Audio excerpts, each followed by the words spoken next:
Love at first sight কথাটা বহু জায়গায় বহুবার শুনেছি, কিন্তু এটা যে আমার জীবনে এভাবে সত্যি হয়ে আসবে ভাবতেও পারিনি। Really, you were fantastic, exquisite.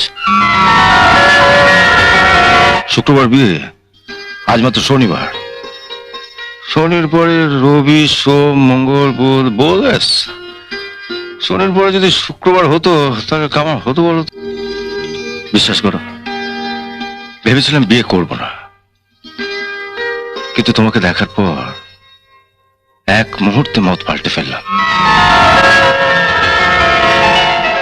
না, এবার বলো কি বলবে, বলো। আপনি আপনি আমাকে ভুল বুঝবেন না তো? আমি যাতে তোমায় ভুল বুঝি তার জন্য তো কাল অনেক চেষ্টা করেছিলে। ভুল বোঝার হলে কালই তোমায় ভুল বুঝতাম। নারকেলের ওপরটা যতই শক্ত হোক না কেন, ওটা কানের কাছে নাড়ালেই বোঝা যায় ওর বুকে কতটা জল আছে, যা পরকে তৃপ্ত করে। না, এত দূর থেকে যখন ছুটে এসছো একবার চেষ্টা করেই দেখো, দেখি তোমায় ভুল বুঝতে পারি কিনা। আপনি আপনি একটু আগে বলেছিলেন না যে সপ্তমী, অষ্টমী, নবমীতে পুজো হয়, তার বোধন হয় ষষ্ঠীতে। হ্যাঁ, বলেছিলাম। আপনি কিন্তু এটা বলেননি সপ্তমী, অষ্টমী, নবমী তার আগে যেমন ষষ্ঠীতে বোধন হয়, ঠিক তেমনি তার 3 দিন পর দশমীতে হয় বিসর্জন।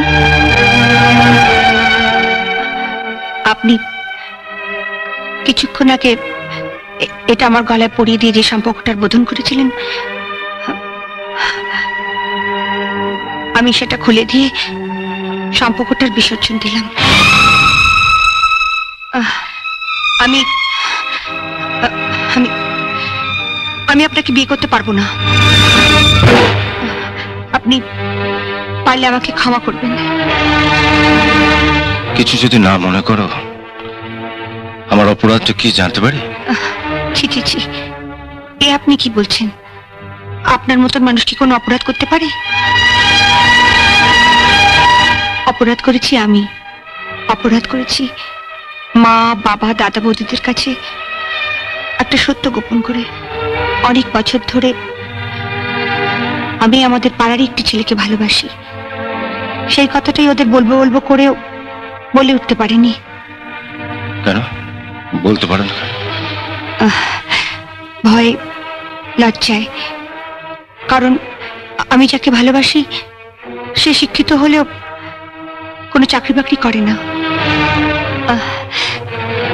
আচ্ছা, আপনিই বলুন না, যাকে এতদিন ধরে মন প্রাণ দিয়ে ভালোবেসে এসেছি, যার মঙ্গল কামনায় প্রতি শিবরাত্রিতে শিবের মাথায় জল ঢেলে এসেছি, আজ সে বেকার বলে তাকে দূরে সরিয়ে দিয়ে শুধুমাত্র টাকার জন্য আপনাকে আমার বিয়ে করা কি উচিত হবে?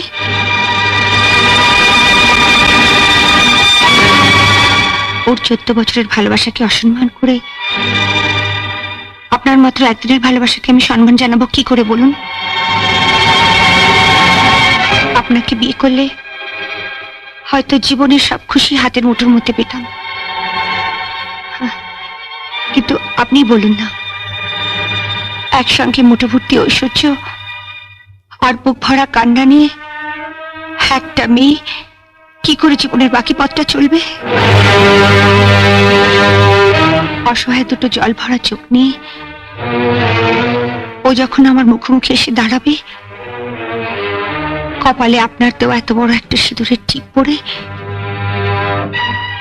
আমি কি মুখ তুলে ওর চোখের দিকে তাকাতে পারবো?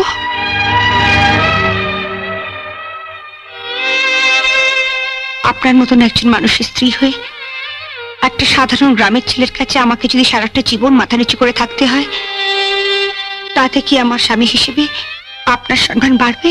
বলুন না, বাড়বে?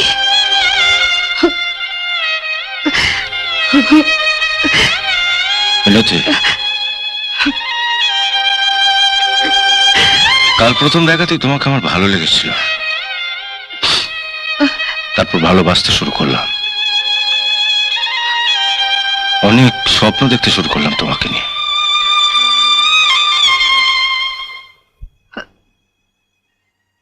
আজ আমার সমস্ত স্বপ্ন ভেঙে দিয়ে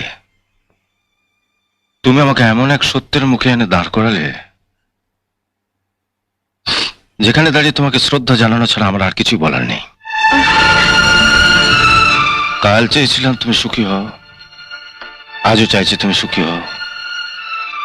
যতদিন বেঁচে থাকবো আমি চাইবো তুমি সুখী হও। তোমার চলার পথে যদি আমাকে প্রয়োজন হয় বলো, তোমার জন্য কিছু করতে পারলে আমি সুখী হব। তাহলে আপনি আপনার লোকদের বলুন, গাড়িতে যে শাড়ি গয়নাগুলো রেখেছে ওগুলো নামিয়ে নিক। আমি তো গাড়িতে যাবো না। আমাকে বিয়ে করতে তোমার আপত্তি থাকতে পারে, কিন্তু আমি যদি তোমায় কিছু উপহার দিই। আপনার কাছে ওগুলো উপহার হতে পারে, কিন্তু আমার কাছে ওগুলো আপনার আশীর্বাদ। আর আপনার মতন মানুষের আশীর্বাদ ফিরিয়ে দেওয়ার স্পর্ধা আমার নেই। কিন্তু বন্ধুর বাড়িতে যাব বলে এসেছি তো, তাই কালকে তো আপনি আসছেনই, তখন না হয় ওগুলো নিয়ে যাবেন। বেশ,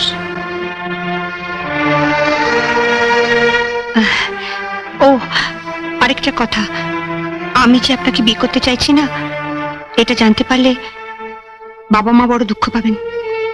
তাহলে আপনি বাবাকে বলবেন যে আমাকে বিয়ে করা আপনার পক্ষে সম্ভব হচ্ছে না।